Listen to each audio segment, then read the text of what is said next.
Last time on The Lion and His Mane. What else is Bluff known for? STDs. Hello, Sheila, coming in for a milking. And I immediately thought, quote my mind on this, I ain't dealing with no poo air coming at me.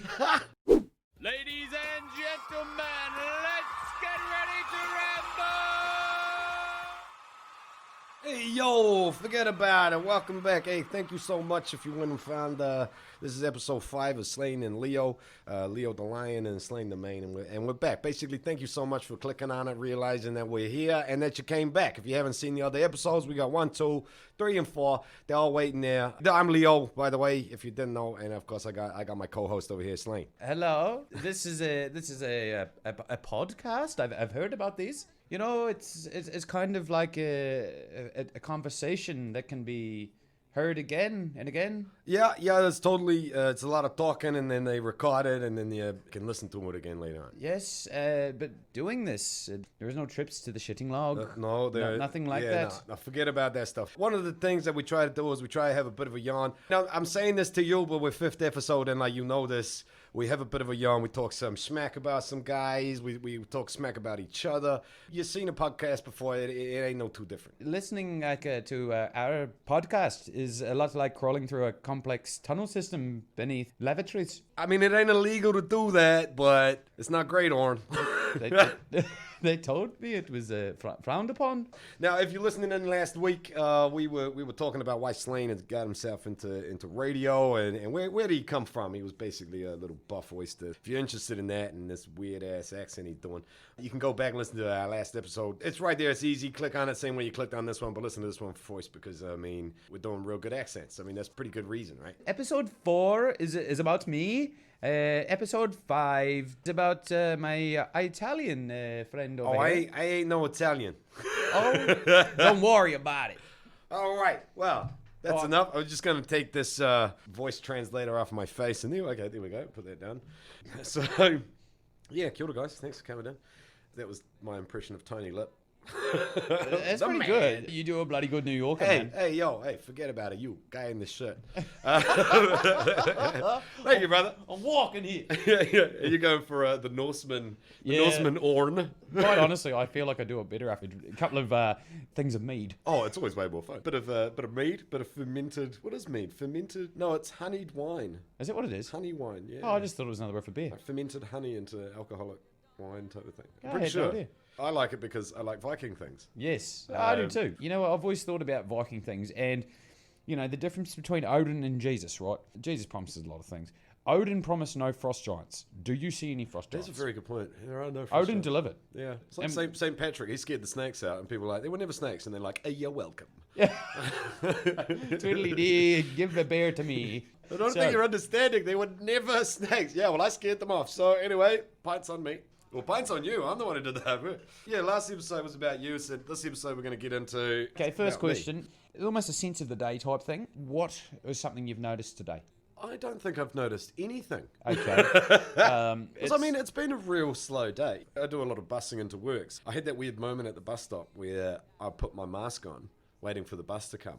But no one else around me was wearing masks. And so I was thinking, have I not been paying attention to the levels changing? Like, is level 2 in Auckland? Currently, it's level 2 in Auckland for lockdown, coronavirus stuff. If you're ever listening to this way into the future. Because we nailed it. We got rid of it, guys. Trump, that is. And but I'm sitting there thinking, am I supposed to be wearing a mask? Do I get on the front of the bus? Do I get on the back of the bus? Yeah, I don't know what was going on. But then right as the bus turned up, everyone ninjaed up. And I was like, okay, good. It's not just me. I was feeling silly. Guys, it's like the Superman transition. Yeah. You know, it's that's a COVID mask down there. And I'd spent all day getting my outfit just perfect for my mask. Oh, well. Well, I do appreciate a fake denim shirt. Is it? Yeah, I think it is fake. It's Venom, fake denim. Venom. Anyway, Leo, how did you come to this point, brother? Give us a run. How did I get to this point? Well, back in the beginning, in times ages past. So I grew up in Tamaki Makaurau here in Auckland. My life is a mishmash of stuff. Like, yours is a bit of a mishmash. You did a few different things. You went from welding to accounting to construction, which is a bit of a hip and a skip and a hop, which is no doubt because you spent too long in Australia and there's a lot of hippy, skippy, hoppy things. As they say, stay in your lane. And I didn't. Stay in your lane, Slane. Yeah, exactly. And I've got a bit of a mishmash too. So I grew up here in central Auckland. But I went to Kohanga Reo at a very young age, so I was learning Māori as a second language very, very, very young. And then the rest of my schooling has always been in bilingual. So it's always been a bit different for me than the majority of people out there, especially living in central Auckland. This is not normally where people go and learn Māori and stuff. Māoridom is just very creative. You do a lot of kapahaka and singing as a group. And don't forget the stick things that are hard to throw and catch. The titi toria as well. Yeah, so there's so many kind of creative aspects to Māoridom that you naturally fall into these creative realms, I think, where you either want to dance or sing or do these things and you're comfortable doing it as you've grown up doing it.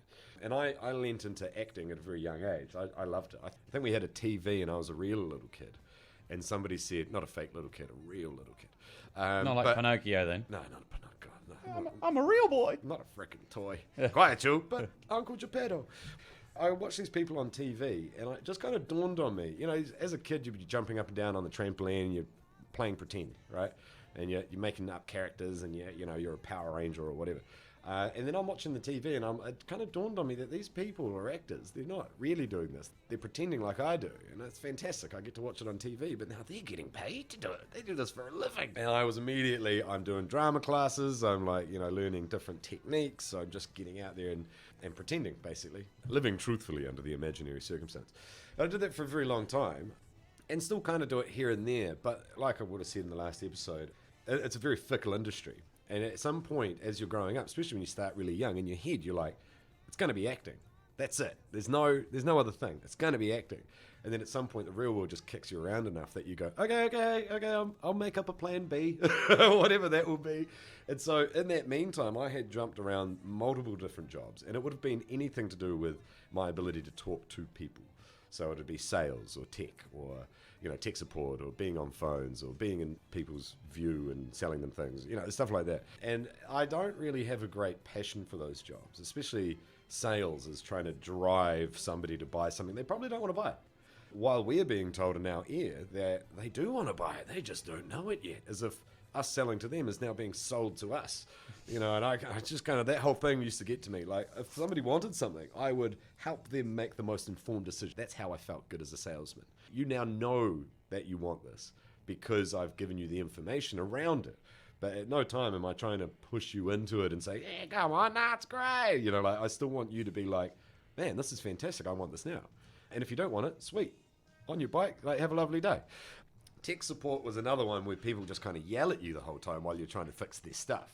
And that is a world in itself. Like, you could write a whole sitcom of sitting on the phones and answering tech support for modems. You mean similar to like the Office type thing? Yeah, except just people talking to other people on phones. Oh, and Leo, it's frowned upon to crawl under people's desks. Yeah, Can you stop that, please? Hello, if you could please be going down to near your modem, and there is going to be a little plug sitting at the back. Can you see it? No. What?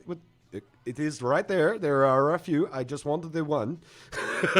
I don't see it. What? I mean, are you looking at your modem? No. Well, this is going to obviously make this very difficult if you're not even looking at the modem. But it is amazing. Like, it's a bizarre little world. And to be honest, these jobs I was doing, people just look down on you. I mean, people in your own industry, that you'll hear the stuff about, we're a big family and we, but they look down on you.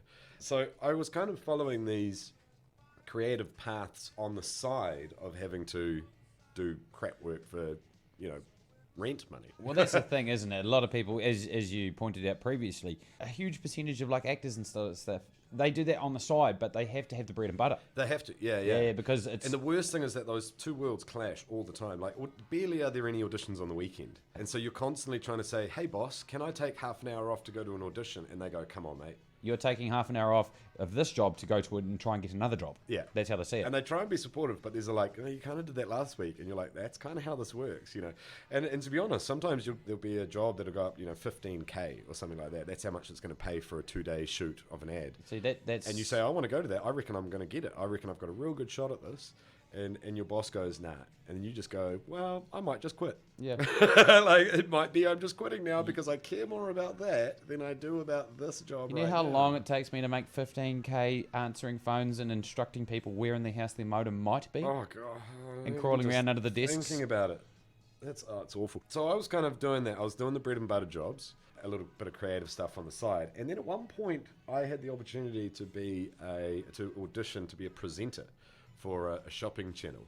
This was kind of uniquely weird for me. In fact, when I got the call about it, do you want to come in and audition for this? I freaked out. I got really nervous on the phone call because it's not something that I do. Like, acting and presenting aren't the same thing. And as much as you see actors who are presenters or presenters who then go and do acting, they don't actually live in the same realms unless you are pretending to be a presenter. Unless you're playing a famous presenter in a movie, then you're an actor being a presenter. But there's a huge difference. You do not look in a camera as an actor unless you're on The Office or you're on Saved by the Bell and you're the main character. So you'd say that would be a substantial difference between those two roles is the fourth wall and the breaking off. Yeah, for sure. Well, and obviously a presenter does not have a fourth wall because they are talking directly to the audience, I suppose. Yeah. You're talking like we are talking when we talk on the radio. You're talking to that person. That's right. You're out there talking to people that you can't see. It's far more intimate, as they call it. And the intimacy means talking to like a single person, almost, isn't it? I mean, I would actually say that acting is more intimate because what they're watching is they're getting a little secret window into you with your walls down.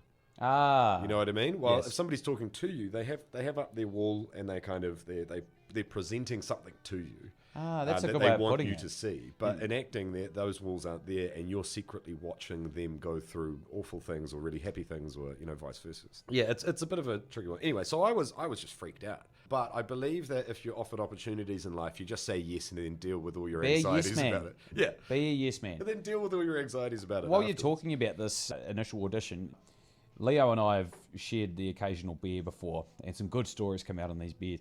Now, the glue thing. That was the first product you had to smooth, right? Yeah. Okay. So I go to the audition for this, and it's just a meeting. So I meet the head director, the head of production, and another guy, and we're sitting there having a little chat about how things work. And of course, I'm like, I don't know how things work. I'm an actor. As you've probably noticed, I've got a skill for just talking all the bloody time. And that's kind of what a presenter needs. Have you really? Really? I'm shocked. Yeah, you're just trying to get in word in edgewise. But it's my episode this time. I have to think and strategically... it's like spearing a fish talking to you. You got to get the spear ready. Well, bam. Find your moment. Put your comment in. Yeah. Hope I don't ignore it. Hope the fish doesn't move. Yeah, so I went in and we had a chat, and they said you had to sell a cell phone to somebody, a smartphone to this type of demographic, an older gentleman. How would you do it? And I said, well, your selling points would be around not having to be at your computer to read your emails. You can be out mowing the lawn and then check your phone, and you're on top of business while you're doing chores and things like that. And I came up with all these things on the spot, and they were like, it's pretty good. What we'll do, though, is we'll have a screen test for you. Now, you got to bear in mind, I had quite long hair at the time and a big beard. Like now? Well, yeah, well, it's very similar to now, actually, but probably a bigger beard at the time. They had said, by the way, if you do get this job, I hope you realize that you'll have to lose the beard. And I said, well, I tell you what, I'm not going to lose the beard until I get the job. So it was a good answer, bro. It was a what I call a chin lucky dip. Like at the end of the day, you guys are going to find out what my chin looks like under this. And hey, I've already signed this contract. You got to pay me, and we're going to start doing work. Who knows? Maybe I got a regular chin. Maybe I got a bum chin. Yeah, it might just slide off from my bottom lip, and you think that it's my chin and realize it's my Adam's apple. You don't know. There's just a beard there. It could be all padding. So anyway, I come in for a screen test. Now, admittedly, I don't know what a screen test is. And this is probably really bad for people out there going, I thought you were a professional. In acting terms, I thought, you go to an audition. I act as a professional. Yeah, or you go to an audition, you've got a script, or you've learned a script, and you come in, or you've got some form of direction, you know what you're doing. They just said come in for a screen test. So I said, okay, I guess a screen test is to see how well I look on camera. Just put him in front of the camera, and we'll point a camera at him, and look at him and see if he's photogenic or not, which I'm not. That makes two of us. And so I'm like, okay, well, I'll turn up. It's cool to go into the studios and stuff like that and talk to these people and see how we go. Still nervous as hell. And I get there and they go, okay, there's the stage, there's the camera operator, there's the camera. It's all set and ready to go.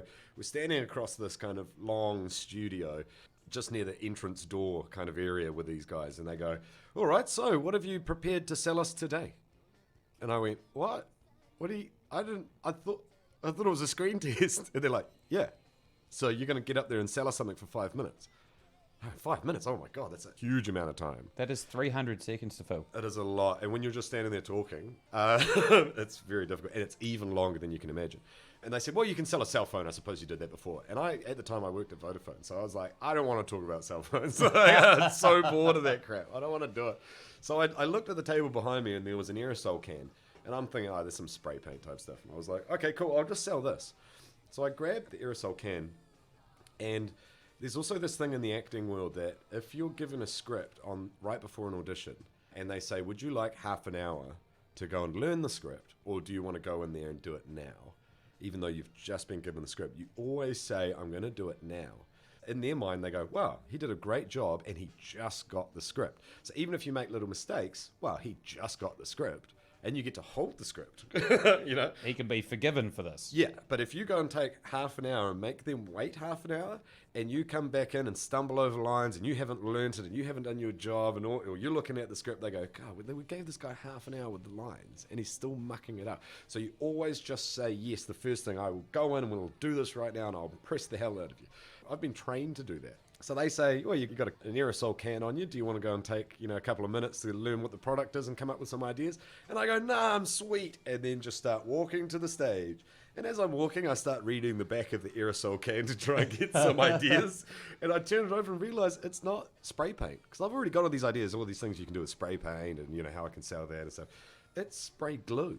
I've never heard of spray glue, right? So I get up and I get up on the stage and I'm lights are on, cameras barrel at you. You got to look down the camera lens, which is really hard. That was another thing I had to focus on because as an actor, I'm supposed to pretend it's not there. So I'm looking straight down the lens, barreling the camera as we call it. And I just start talking about selling glue. I do this thing. I'll put on the American accent so you get the feeling of a presenter, but I didn't do it at the time. I basically went, are you sick of having moments in life where you've gone and bought super glue and then found that it's dried up after its first use? Do you have to buy super glue every time you need it? Well, not anymore, because now we've got aerosol can glue. Not only is this not going to spray everywhere and cover your fingers and become that messy, sticky, horrible thing we hate dealing with, now you can just give one light spray and that's all you need and it's stuck in perfect. And I did that I did it for 5 minutes. Did you actually stick a pillow to the wall? It said something like, it works on fabrics on the back. Fabric, and so I was pillow. like, fabric pillow. I was like, you could spray it on the wall and stick a cushion and it would stick on the wall and then you could go to sleep standing up. Like, it's just nonsense that I'm just talking for 5 minutes is a long time. 5 minutes is a really long time. Needless to say, I got the job and lost the beard. And then I had this long hair with no beard, and then I trimmed it all. I just went like full presenter guy look. I was like, oh, no, I'm just going to do this. And I did that for a year, selling products on TV. And I'll tell you, it was a lot of fun. I did it with great people like Mike Pudu, who's been on radio for like more than 20 years now that he's back. He's a big wig in radio, man. He's great. been around forever. Great guy. And he's a jack of many trades as well. True. So he was doing that, and I said, where does this go in New Zealand? And he goes, mate, it goes everywhere in the world if you can do a presenting stuff and learn the tricks and ins and outs. And I was like, what a cool guy. That's a great piece of advice to give to someone young too. It sort of opens up the floodgates, if you will. Yeah. That's a poor analogy, but you know what I'm saying. It says, never take anything you're doing as nothing because you are gaining skills in everything you do. Everything leads to something. Yeah, you will find ways to use this in later life. I mean, yeah, real smart cookie, Mike. Real cool cat. That whole thing went bankrupt at some point, so I was out after a year. Because you weren't selling enough glue. I think it was more the kind of business techniques that were employed by the company. Because the New Zealand market is identical to the Australian market, at least to the rest of the world. That's what they think, right? That's because in Korea, shopping channels are massive, so they thought this might sell well in Western cultures, which it does already quite well in America. Best way is New Zealand is the guinea pig, the testing ground. We'll go there. If it works there, it will work in Australia. The problem is we are not the same countries and it doesn't work the same way.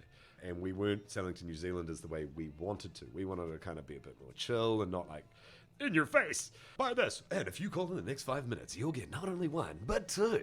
Like, we don't really tune into that stuff as much. We need people to laugh and have a good time on TV and make jokes so that we feel that we're a part of this little community. And then what they're telling us feels more real, and that's what we wanted to do. Anyway, that didn't work. They didn't want to do that. They wanted to run their idea, which, was fair enough. It was their idea from the start. It wasn't selling well in New Zealand. So they just went to Australia anyway, and that was their downfall. Overconfidence and under-delivery. Exactly. It just didn't work. So that ended that role, and I went back to doing all these Plan B jobs. In fact, it was quite hard getting jobs because people would see my CV and see that I was like some diva presenter type guy. And they're like, I don't know, you really want to tell people how to turn on and off their modem? I feel like you might be a bit that must have been too up yourself. Because you must have felt like I've been doing these jobs as a side thing for a fair while, I've finally cracked into one that I can do full time. I love doing it. Yeah. It's fun. And then to have that rug essentially pulled out from under you, that must have been a little bit heartbreaking. How'd you feel about it? Yeah. I mean, it wasn't great that kind of went that way. But to be honest, they did ask me to come back for a bit as they were in the death throes. But then they wanted to pay me like $16 an hour or something ridiculous. Get out of here. And I'm like, no. Thanks, you don't get me back and then like half my pay or something. Like that just won't happen. There was a moment where I got to be the one who said, no, I'm not coming back, which gives you a bit more power in it. But ideally, yes, you want it to be a stepping stone and keep going up. But that's just, we're in a very small country and it's just not always the jobs are there, and I got nothing out of that. So aside from all these skills and great times. So to cut to the chase, from there to here. From there to there. Well, so I went back into all these Plan B jobs and then eventually, I mean, I go to the pub a fair bit and people would say... You're drunk. Well, of course I am at the pub. No, they'd say things like, gosh, you got a really great voice, you should be in radio. And then I got into the habit of saying, well, if you were the guy that hired the guy, I would be. And I would have said that once or twice, and then I'd said it 5 or 7 times, and then I was just like, I need to rub shoulders with the right people, and they're not at the pub. So I thought to myself, why not upskill and put a laminated piece of paper behind me and have a diploma or whatever and go get some skills so that I can start off in an industry. I've always thought that radio doesn't go obsolete like other things. Agreed. It kind of avoids... It's a constant, man.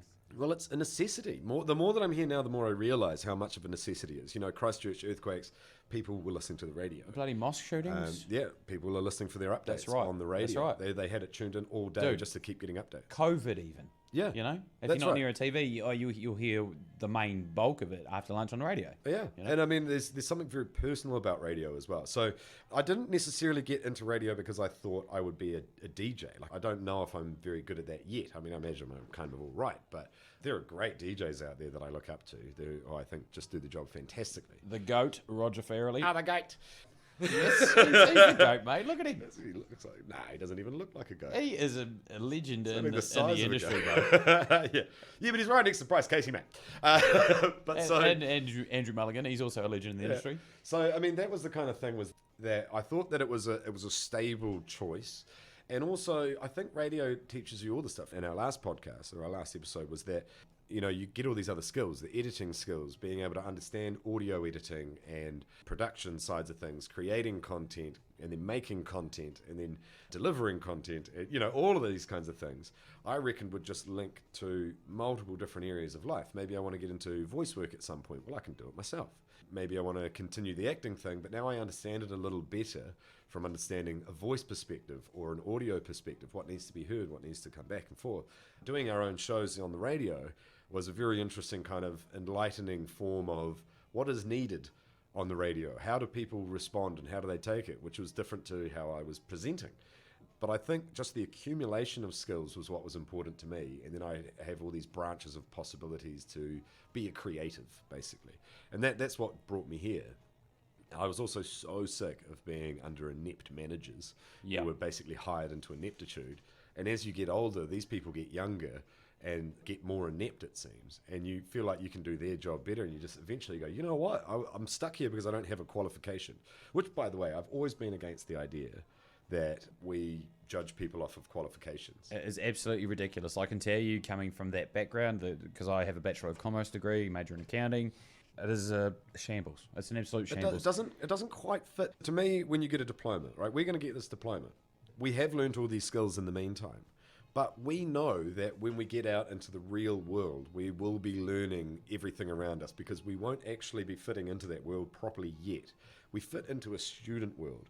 We have proven through our laminated piece of paper that we can study, that we can focus on a topic and work our way through it to create a completed project. I And think that's what I think my laminated piece of paper is telling people. the difference between, say, for instance, the Bachelor of Commerce degree and our diploma in radio broadcasting, I think that's what it's called, the difference is practicality. In getting a academia type degree, Yeah. that is always based on how good are you at memory on the day. The game of memory. That's what it's based on. It's like a school test. It's always like a school test. It's an like essay. sitting on an essay. Yeah. How good are you at this on the day, depending on what you're in the Or an book. exam. Yeah. Whereas this is a learning skills and then building upon the skills right up into a point where you have, and especially with these, because we're able to save the files and we're able to go back and look. That's right. You have an entire breadcrumb trail of your progress, and you can say, now I was here, now I'm here. Yeah. And that's not something you have with the degree, with those academic type degrees. That's very interesting too, because it does, doing exams or something at the end of the year. I didn't really, at school, I didn't do really any homework. I was just awful for doing work at home. That makes not, two of if us, you want me mate. to do stuff at school, I'll do it at school, but if you send me home, I want to do other stuff. Dude, I'm playing PlayStation. I'm watching Dragon Ball Yeah. Z. And then I'm 10 years old. I'd turn up to these exams with like poor scores throughout the year because they basically weighted all on. This is back in school C, right? So this is school certificate, and so they weighed all of these homework duties up, and then we'd gotten to the point where we go to the exam, and that's a pretty big chunk of the mark of the year. But I was already losing because I hadn't done all this homework. And then I'd turn up to the exam, didn't study for it, just was paying attention in class and smash them. Just knock them out and get good points and go home. And then I'd had people who were studying all night long to go and sit their exam and then get about the same mark that I got in my exam. But I tell you what, you can't go back and ask them the answer to the question now and they know it. And also, you're cramming info into your head for 2 days to appease the exam gods. That's exactly and then it. you forget all about it 3 That's days later. such a good way of putting it, man. Yeah, and I don't think that equates enough to real life skills or your competency in a role. And that's why I keep having all these inept managers in my life who have somehow found their way into a position. If they start the job as the manager, I mean, that even in itself, they don't know the team, and now they're telling everyone what to do. And they don't know how to do that. That's right, and they haven't worked their way up generally. They've come from like a university or something. They've just got the job because they did well in management papers. And don't get me wrong, learning management skills is a brilliant thing, and I think every manager should do a couple of papers because it really gets you in tune with tips and tricks. Yeah, what your team wants. The biggest thing is how to motivate people, and because the biggest cause of people quitting jobs is their direct manager above them. That's exactly right. Okay, so if that manager has taken, say, 6 months out of his life or something, or his or her, sorry, out of their life to go away and learn about, okay, this is motivation and how to get the best out of your staff without having them feel like you've just exploited them. You get them on your side with a happier become crew. a team, yeah. That's exactly it, mate. Lead from the front. Yes, 100%. It's not as hard as some of these people make it seem. That's right. And one of the other things that I notice in a lot of these roles as well is that there will be your manager's manager never asks you how your manager is doing. And you are the person who knows. That's very true. Yeah, they look down. They look at numbers. They ask the manager, "How are you doing?" Yeah. "I'm doing great." "Well, that's a tick from me." On your Bob. And then we're all sitting there suffering away. Yeah, and, dreading having to come in. Because really, Bob's got a poor marriage, and he takes his anger out that his partner has given them. He takes it out on his staff his and minions. He's he makes dick moves all day. There's a weird thing where like managers love to go like, "All right, well you're under me. I like calling people minions. You're my minions now." And you go, "Can we vote against this? Like, I'm not your minion." Bob, I will throw you out the window if you call me a minion again. It could be that or slaves, and you're like, "Oh, geez, I don't know if you're setting the right atmosphere here." Again, Bob, you and the window are going to meet real quick. Yeah, this needs to be, we're supposed to be a team. I don't know what's going on. Stop cracking a whip from back there. Get up front and crack your whip. I don't know. Bob, that hurts. Stop it. Yeah. It is, honestly. It is. It's something that a lot of us, you'll be listening in on this knowing that you've had these jobs. Anyone and if you listening are one of will those know. managers who's above the other manager, ask the people at the bottom how the manager's doing. It is not that hard, and you will be better at your job for doing it. Yeah, exactly. If you are a bigwig in a business and you want to know the honest performance of the place, ask your floor staff. For God's sake, ask your floor staff. Don't ask the manager, "Oh, how are they doing?" "Oh, they're fine." Because he's going to give you, or she, sorry, I just by default say he, I don't mean to. Well, they ask the manager how you're doing. That's so exactly it. You don't ask me how I'm doing. And because if I'll you lie are to you not too. doing well, if you're not doing well, that's a poor reflection on the immediate manager above you. Well, that's at least how they view it. Yeah. Because he or she should be theoretically in charge of you. So if you're not doing well, sales are down, whatever, it reflects badly on them. And if that manager just directly above you is like a crappy manager, the manager above him or her looks bad. And it's all just this rubbish of I don't want to look bad right up. So there's this bullshit from the bottom to the top. That's right. And so the bigwig needs to come down and say, listen here, Bob, piss off. I want to talk to the staff themselves. You're not welcome here. Go. A lot more of the upper echelon need to realise that productivity comes from people. I mean, they know productivity is what you want because that's where the numbers come out. Yeah. But you've got to create productivity by creating a place that people want to be productive at. Absolutely. It doesn't seem like that's a hard thing to grasp, but apparently it is. Question for you regarding your journey to this point. 10 years, you're going to look back on this. We'll both look back on this. Yeah. What's something you want to pass on to your 10-year self? What do you want to tell I've actually been him? asked this recently in another podcast. Weirdly enough. The same answer that I gave then, actually it took me ages to answer because it's a really hard question. Because also normally you want to be the older version of yourself telling the younger version of yourself something.